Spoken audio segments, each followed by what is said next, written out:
Hi friends, ರಾಜ್ಯದಲ್ಲಿ ಕೆಲವು ದಿನಗಳಿಂದ ಬಹುತೇಕ ಕಡೆಗಳಲ್ಲಿ ವ್ಯಾಪಕವಾಗಿ ಮುಂಗಾರು ಮಳೆ ಸುರಿಯುತ್ತಿದ್ದು, ಅದರಲ್ಲೂ ಈ ಕರಾವಳಿ ಭಾಗ, ಪಶ್ಚಿಮ ಘಟ್ಟಗಳಲ್ಲಿ ಮತ್ತು ಮಲೆನಾಡು ಭಾಗಗಳಲ್ಲಿ ಉತ್ತಮ ಮಳೆಯಾಗುತ್ತಿದ್ದು, ಇದರ ಪರಿಣಾಮ ರಾಜ್ಯದ ಬಹುತೇಕ ಡ್ಯಾಂಗಳಿಗೆ ನೀರಿನ ಒಳಹರಿವು ಏರಿಕೆ ಕಾಣುತ್ತಿದೆ. ಹಾಗೆಯೇ ಮಲೆನಾಡು ಭಾಗದಲ್ಲಿ ಸುರಿಯುತ್ತಿರುವ ವ್ಯಾಪಕ ಮಳೆಯಿಂದ ತುಂಗಭದ್ರಾ ನದಿಗೆ ನೀರಿನ ಹರಿವು ಏರಿಕೆಯಾಗಿದೆ. ಇದರಿಂದ ತುಂಗಭದ್ರಾ ಡ್ಯಾಂಗೂ ನೀರಿನ ಒಳಹರಿವು ಏರಿಕೆಯಾಗಿದೆ. ತುಂಗಭದ್ರಾ ಡ್ಯಾಮ್ನ ಇಂದಿನ ಒಳಹರಿವು ಮತ್ತು ಡ್ಯಾಮ್ನ ನೀರಿನ ಮಟ್ಟ ಎಷ್ಟು ಇದೆ ಅಂತ ಈ ವಿಡಿಯೋದಲ್ಲಿ ಸಂಪೂರ್ಣವಾಗಿ ಮಾಹಿತಿಯನ್ನು ನೀಡಿದ್ದೇವೆ. ಈ ವಿಡಿಯೋಗೆ ಲೈಕ್ ಮಾಡಿ. ಹಾಗೆಯೇ ತುಂಬ ಜನ ನಮ್ಮ ಚಾನಲ್ ಸಬ್ಸ್ಕ್ರೈಬ್ ಮಾಡದೆ ವಿಡಿಯೋಸ್ ನೋಡ್ತಿದ್ದೀರಾ, ದಯವಿಟ್ಟು ನಮ್ಮ ಚಾನಲ್ ಸಬ್ಸ್ಕ್ರೈಬ್ ಮಾಡಿ. ಟಿ.ಬಿ ಡ್ಯಾಮ್ನ ಒಟ್ಟು ನೀರು ಸಂಗ್ರಹ ಸಾಮರ್ಥ್ಯ 105.79 TMC.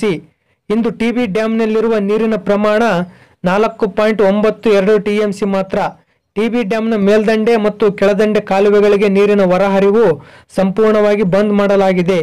TB dam full reservoir level 1633 feet ಇದೆ.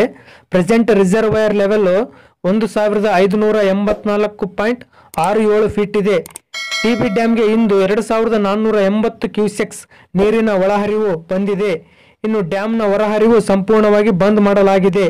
ಟಿ.ಬಿ ಡ್ಯಾಮ್ನ ಒಳಹರಿವು ದಿನೇ ದಿನೇ ಏರಿಕೆ ಕಾಣುತ್ತಿದೆ. ಕಾರಣ ಮಲೆನಾಡು ಭಾಗದಲ್ಲಿ ಉತ್ತಮ ಮಳೆ ಆಗುತ್ತಿರುವುದರಿಂದ.